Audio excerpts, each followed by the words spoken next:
औज़ुबिल्लाहिमिनश्शैतानिर्रजीम बिस्मिल्लाहिर्रहमानिर्रहीम। आज ये मॉडल टाउन की कचहरी में आपने देखा कि एक नेशनल असम्बली का मेंबर मियां जवेद लतीफ़ साहब को एक मोहम्मद सलीम नामी शख्स, जिसका ना किसी को आज से पहले मालूम था कि वो कौन साहब हैं, और एक शख्स जो बार बार पाकिस्तान की नेशनल पार्लियामेंट का मेंबर रहा और अपना किरदार पाकिस्तान में एज कमेटी चेयरमैन पाकिस्तान की नेशनल असम्बली में अदा करता रहा और बड़े उम्दा तरीक़ा से मुख्तलिफ टॉक शोज़ में अपनी पार्टी का दफा करता रहा, पाकिस्तान मुस्लिम लीग नून का मौक़िफ़ बयान करता रहा और आंखों में आंख डाल के जो भी मुश्किलात सामने आई उसका सामना किया, एक पार्लियामेंट्री लैंग्वेज के साथ और एक पार्लियामेंट्री तौर तरीके के साथ। इसके बावजूद कि इनके ऊपर किसी किस्म का दाग नहीं था, इनके ऊपर मुख्तलिफ किस्म के हथकंडे फेंके गए, इनको नैब में घसीटा गया,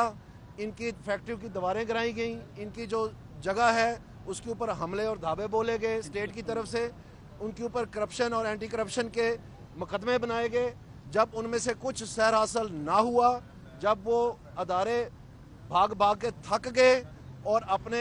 एक काले किरदार से वो खुद इस बात पे उनको यकीन दहानी होगी कि इसमें कुछ नहीं है, वो सारे का सारा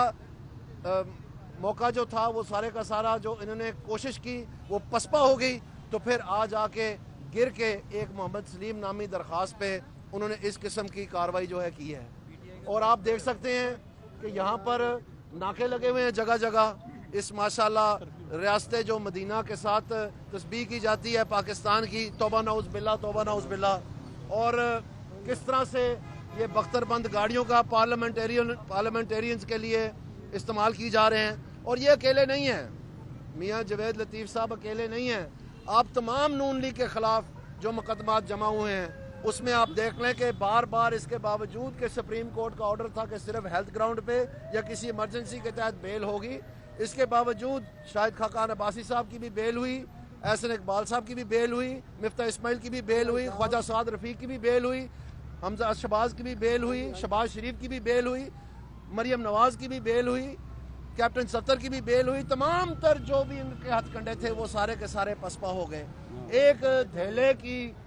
रकम जो है वो बाहर से नहीं आ सकी, अगर कोई आई है तो वो इनके खुद जो अकाउंटेबिलिटी के एडवाइज़र हैं वो लंदन जाके एक महीना तकरीबन मुकाम रहे और वहाँ से अरेंजमेंट के तहत एक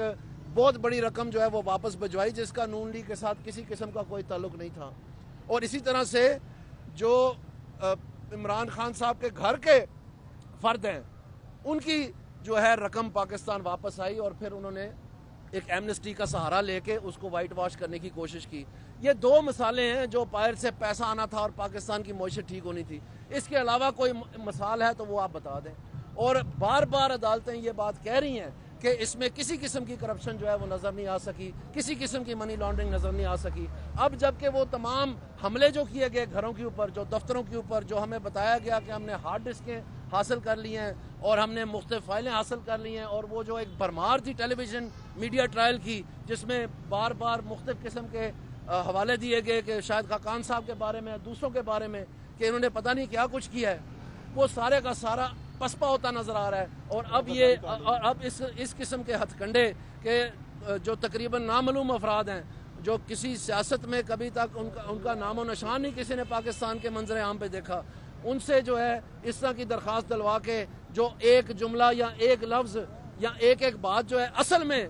ये बात साफ वाज़ेह है कि ये सारी कार्रवाई क्यों हो रही है। तो ये एक बहुत बड़ा सवाल है पाकिस्तान की सियासी बरादरी के लिए, जो भी हो, चाहे काउंसलर हो या किसी और जमात का सरबराह तक हो, ये सब के लिए एक लम्हा फिक्री है कि क्या पाकिस्तान में 73-74 साल के बाद हम फिर से वो सारी फिल्म दोहराएंगे जिसके ज़रिए से पाकिस्तान ने मुख्तलिफ किस्म के सदमे उठाए, पाकिस्तान ने मुख्तलिफ किस्म के अपने धब्बे जो हैं वो आज तक जिक्र होता है, अदालत के फैसलों में जिक्र होता है, लोगों के कॉलमों में जिक्र होता है। तो ये एक लम्हा फिक्री है पाकिस्तान के लिए। और क्या ये सोचने वाली बात यह है कि क्या माजी में जब ये हथकंडे एम्प्लॉय हुए हैं, जब ये इस्तेमाल हुए हैं, क्या उसमें से वो चीज़ हासिल कर सकी है स्टेट जिसकी वो ख्वाहिशमंद थी? क्या उसके ऊपर वो काबू वो उस तरह से हासिल कर सकी अपना जो मकासद थे उनके? नहीं, किसी हाल में भी नहीं। और बार बार ये तारीख लिखी गई है और बार बार इसकी याद दहानी करवाई जाती है कि ये पाकिस्तान में सियासी मकासद आप एडमिनिस्ट्रेटिव तरीके से हासिल नहीं कर सकते।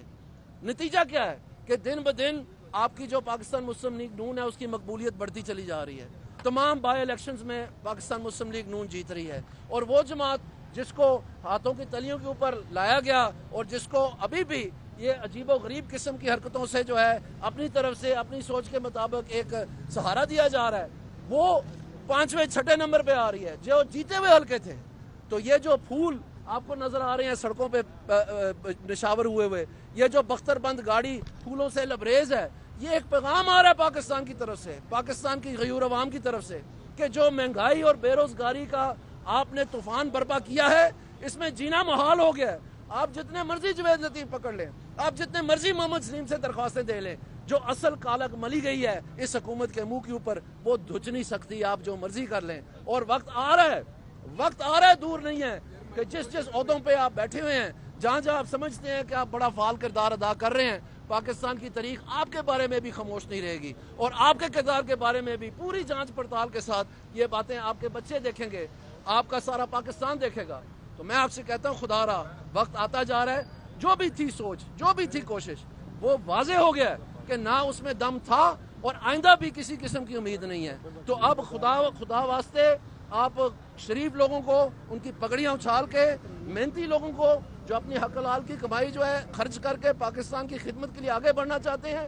अगर आप इनको पसपा करेंगे, अगर आप इस तरह से उनके साथ नाजायज हरकतें करेंगे, तो फिर आपको पता है कि आप सिर्फ पाकिस्तान की साख को, पाकिस्तान की बुनियादों को ठेस पहुंचा रहे होंगे, ना कि आप किसी मत कर रहे होंगे। तो हम आपसे कहते हैं कि अभी भी वक्त है, अभी भी वक्त है, इन चीज़ों से गुरेज करें और इस तरह के शरीफ लोगों की पगड़ियां उछालने से आपको कुछ हासिल नहीं होगा। बहुत मेहरबानी। अगर कोई सवाल है तो मैं ले लेता हूँ। Thank you sir.